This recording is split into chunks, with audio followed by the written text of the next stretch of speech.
let's go online and speak to Lloyd. Lloyd, how you doing? Hey, what's up? I'm doing good. All right. Hope you can hear me clearly. Yes, I loud and clear. So sweet. You understand me? Good, good. And you are calm as always. You know what I mean? Well, yeah, in these times you have to be calm, because everything around you is turbulent. Yeah, I tell you, you're right. All right. How is the vibe like at your end? COVID came in, mash up, a lot of things and all that. How was the vibe like for you? Well, we are trying to recover, regroup, get ourselves, together again, and, having a positive outlook as always. But, the COVID pandemic has been devastating in many ways for many people, and we have to just give thanks, those of us who have survived and are able to pull through. We give thanks. We give thanks every time. All right, so let's move straight into action.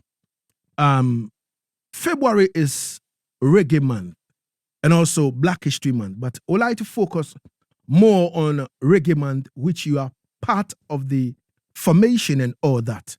Lloyd, put us in a know. How did the whole journey into Reggae Month started in Jamaica? Okay, well, first of all, you said, Reggae Month and Black History Month. Mm-hmm. And, it's not a coincidence, that Reggae Month is in Black History Month, because reggae music speaks about Black history. You're right. More than any other music. Mm-hmm. But the concept of Reggae Month came about in 2008 when the Recording Industry Association of Jamaica was planning the first Reggae Academy Awards. And, we sat down and we looked at it and we said, well, a lot of significant things happen in February, one of which is the birth of Robert Nesta Tamale. And everywhere in the world on the 6th of February, everybody plays Bob Marley, Definitely. On the 1st of February, it's the birthday of the Crown Prince, Dennis Brown. You're right.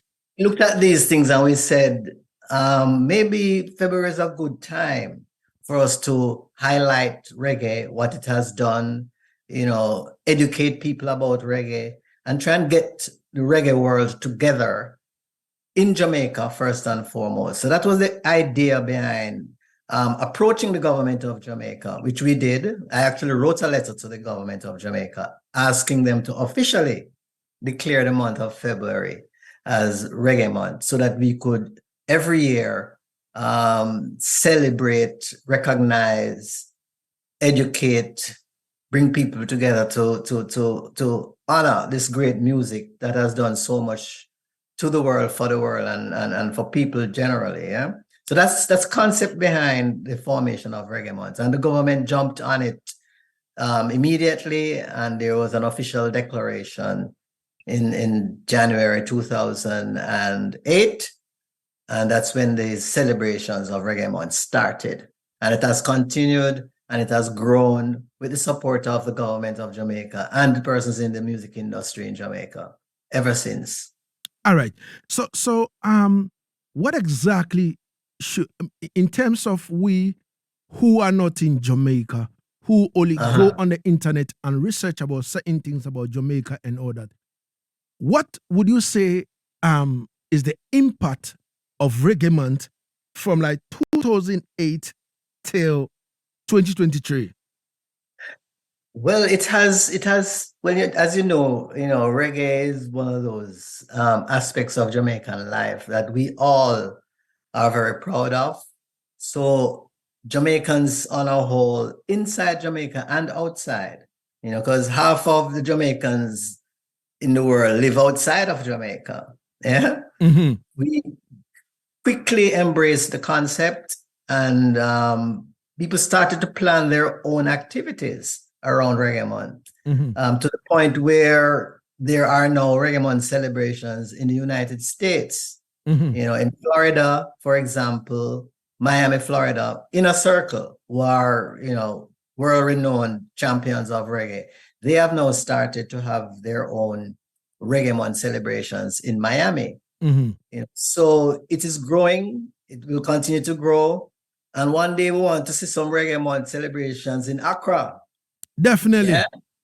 Because reggae is a worldwide thing, I want to celebrate it around the world. It's not just for Jamaica. It started, the month celebration started in Jamaica, but we want to see it around the world where we recognize this great music, and pay homage to the people who have created it, and also educate and inform people about the history of reggae and the business side of reggae. Because I think we are somewhat, weak in terms of how we manage the business side of reggae.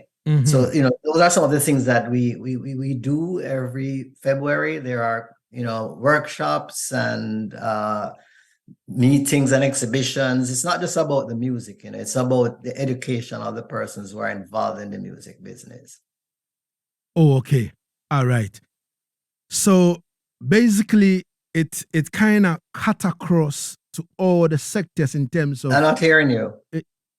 I said basically it cut across all the sectors in terms of songwriters, performance, and all that, right? Everybody who is involved in making and presenting the music to the public. If you're a songwriter, producer, a show promoter, a King Lagazee radio personality, everybody who pushes this music is a part of the whole movement and should be a part of this 1 month of celebration.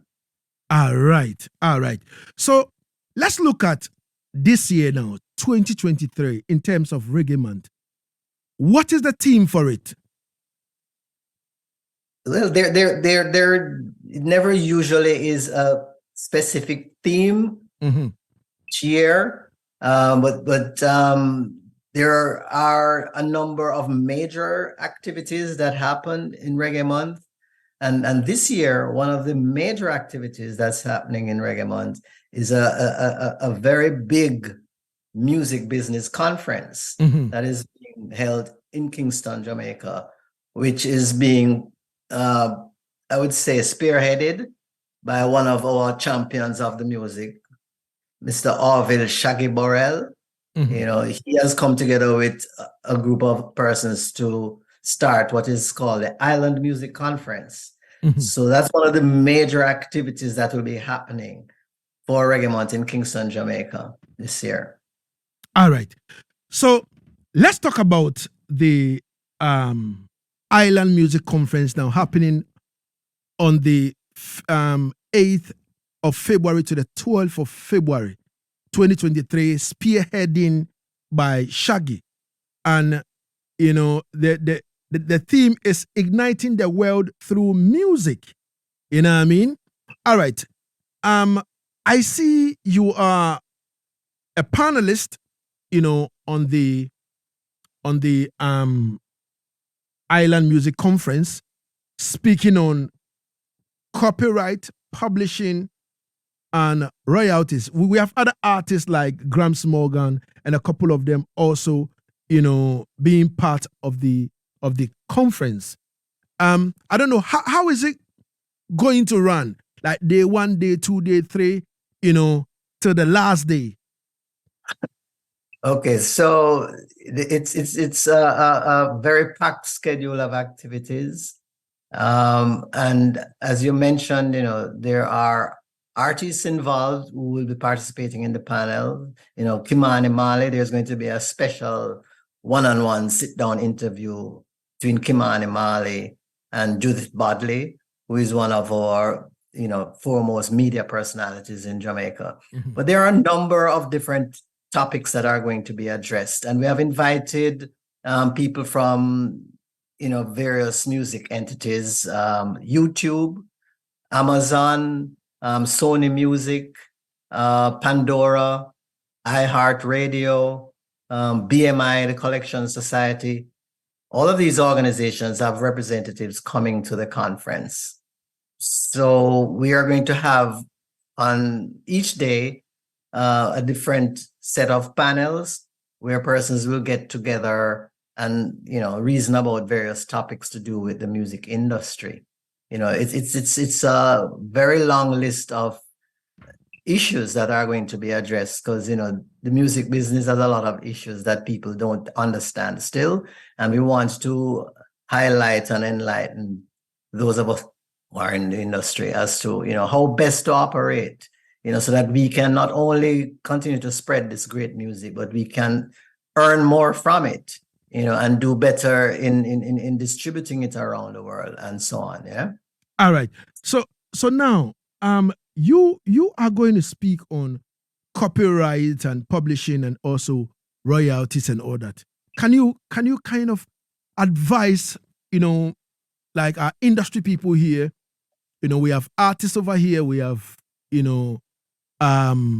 music performers over here, we have songwriters over here and all that and all that. How does this copyright, publishing and royalty thing work?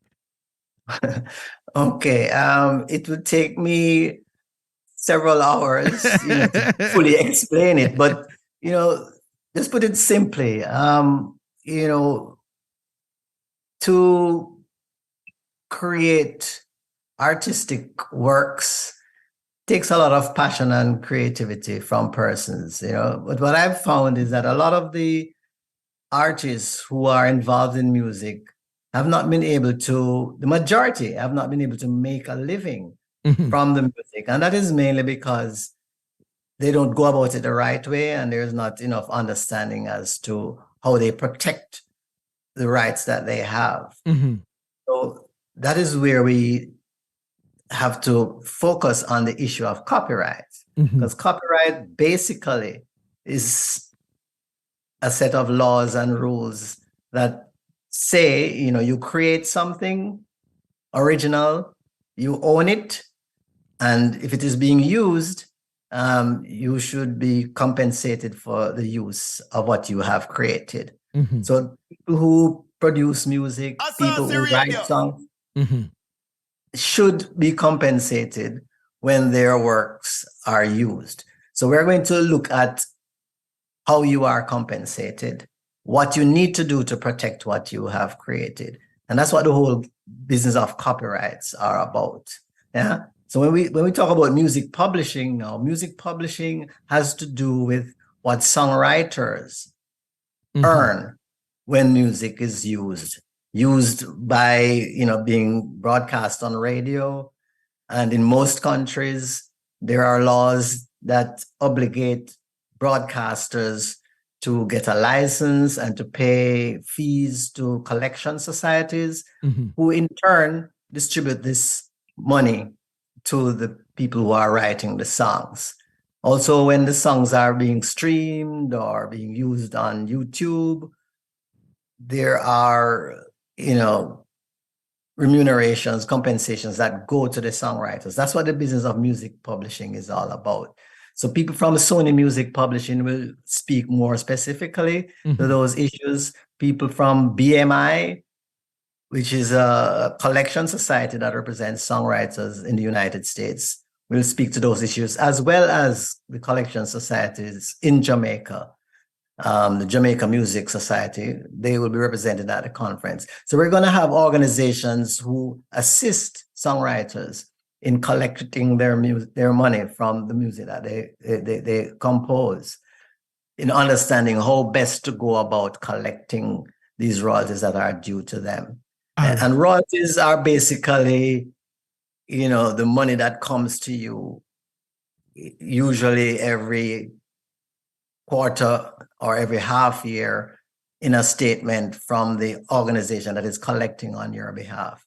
So the panel that I'm on will be looking at the concept of copyright, what music publishing is all about, which relates to songwriters, as well as how you collect royalties. And royalties are not only due to songwriters, royalties are also due to the producers, or not necessarily songwriters. Yeah. Okay. And royalties are also due to the people who perform, the singers, because some singers don't write. Yeah, but the singers on the recordings, they are also entitled to royalties. So the question of royalties will, relate to songwriters, producers of music, and performers of music. They are all entitled to royalties. And we're going to try and explain how you go about, collecting these royalties and what, how these royalties are determined. So that's what that particular panel will be dealing with. All right, Lloyd. We're going to follow this closely and make sure that we get all the informations pertaining to the Island Music Conference. So I think next week or next 2 weeks by now, we will link you forward or shout you forward, and then we will get what exactly happened at the conference. All right? Yeah, well, one of the things that people can do who are listening and are interested is just go to the conference website, islandmusicconference.com, and you will find a whole lot of information, a lot more than I have been able to provide you with in this conversation. The islandmusicconference.com. Just go to that website and it will tell you a lot more about what's happening at this conference. All right, Lloyd. Before I leave you finally, I would like to ask you this. Next week, Sunday, by this time, we'll be preparing for the Grammys. And yes, I would like to find out from you, looking at the reggae category, who do you think will carry the day? Okay, every time I'm asked that question, I give two answers. Yeah? Who I think should win and who I think is going to win. Okay. I think Kabaka should win. Oh, yeah? God. What? I think Kabaka should win the Grammy. Are you in my head? Because me and my producer, Naro, as soon as we met in the studio early this morning, he was like, yo, Lagazee, so what do you think about the Grammys coming Sunday? I said, yes. I think the reggae category should go for to Kabaka. And I'm like, yeah, perfect, 100%. From day one. I am not saying this simply because when Kabaka was doing the album listening, he officially invited, Lagazee in terms of the album listening and all that, and also granted, Lagazee an interview and all that. But looking at the body of works, looking at the body of works, excellent. I feel Kabaka should take. Yeah, I would like to see him win. Definitely. Now, who is going to win usually has to do with who has the most support within that Grammy community, which oftentimes comes from who has the biggest name or who is affiliated with the biggest record label that has more people out there to support their artist. So the best album what I would consider the best album doesn't always win. But to me, the best album is Kabaka this year. Easy. Yeah?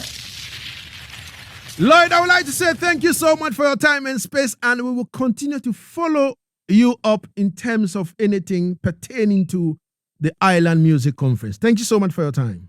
And thank you for having me. And keep up the good work. Give thanks. Easy. Ladies and gentlemen, that was Easy. Lloyd talking to us about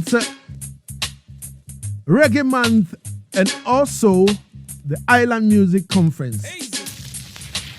We're still in the echo chamber. You know what I mean? The echo chamber news.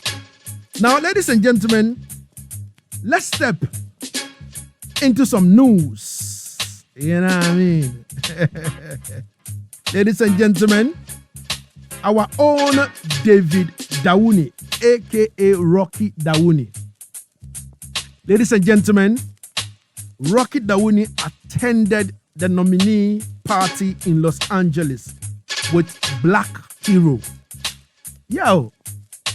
And when you check out Rocky's outfit, you realize that, the man, he is the man. You understand me?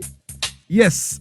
Rocky Dawuni at a Grammy nomination party in Los Angeles. Remember, this is his third time nomination. at the Grammys. You know what I mean? Yeah, man. He's looking nice and sweet. He went there alongside Black Hero from Jamaica. And trust me, everything went well. Everything was all right. You see me? And next week, Sunday, is the Grammys. And we hope and pray that our own Rocky Dawuni, being his third time at the Grammys now, will bring this one home to the glory of Ghana. You see me? Easy. Mr. David Dawuni, aka Rocky Dawuni, the royal son of Ghana. All the crew on Yaad, Settingz, on Asaase Radio, we wish you well. You understand me? Bring this one home. You understand me? And talking about the reggae category also, and myself and Naro will be rooting for Kabaka Pyramid. The Kalling. Yeah, the Kalling, you know what I mean? Yeah. Yo, we say Kabaka Pyramid for this one here. The reggae category, Kabaka Pyramid should pick it up. Naro, what exactly do you think about this particular album, The Kalling? Just as we said earlier, the body of works, the number of hit tracks on the album, production-wise. I mean, everything. Yeah. Yeah, he's my first choice, second by Protege. Yeah. Yeah, in terms of the body of works and everything. Even the, in terms of touring and producing. And last week, just this week, Reggaeville awarded, selected The Kalling as the reggae album of the year. Reggae album of the year, without a doubt. Yeah, so I mean, in terms of, as I said, some of the songs like this song, what's it called? Red, Gold and Green. Yeah. All over the place. Yeah. Mystic Man. Yeah. All over the place. Yeah. Right? The other one is Peter Buju. Yeah. Same thing. Fade Away. Fade Away. There are lots. I mean, it's one of the albums I actually pick and listen to. I don't have to skip any. Of course. So he deserves it, and I think he should pick it. Congratulations in advance to Kabaka Pyramid. It should be surprised, like, if he doesn't really win this one. That would be like... Myself, it will surprise me. Seriously. Yeah. No, the other... No disrespect to any other artist. No disrespect to any other artist. Yeah. I'm not saying this simply because, as I said earlier on, that Kabaka Pyramid, chose me in terms of his album listening for me to be part of it, and also granted me an interview pertaining to the Kalling album and all that. We are talking about the body of works. You understand me? And it took his time to actually promote. Production-wise, featuring and all that. Yo, a lot went into it. He went on tour. He went. Their t-shirts out. All the other nominees, no one have already done what he's already did so far, like with the album. Definitely. So I think let's just keep our fingers crossed. Well, I listened to Protege, Third Time the Charm. Also, I think he went on tour in the UK. He had some few interviews and all that kind of thing. I was trying to even book him for an interview, but he couldn't hold and all that kind of thing. But looking at Kabaka, I think and I feel he deserves to win. It's a reggae category, so of course. He has enough reggae even tunes on the album than all the other albums. Of course. All right, now, big up yourself, man. Yeah, man. Easy.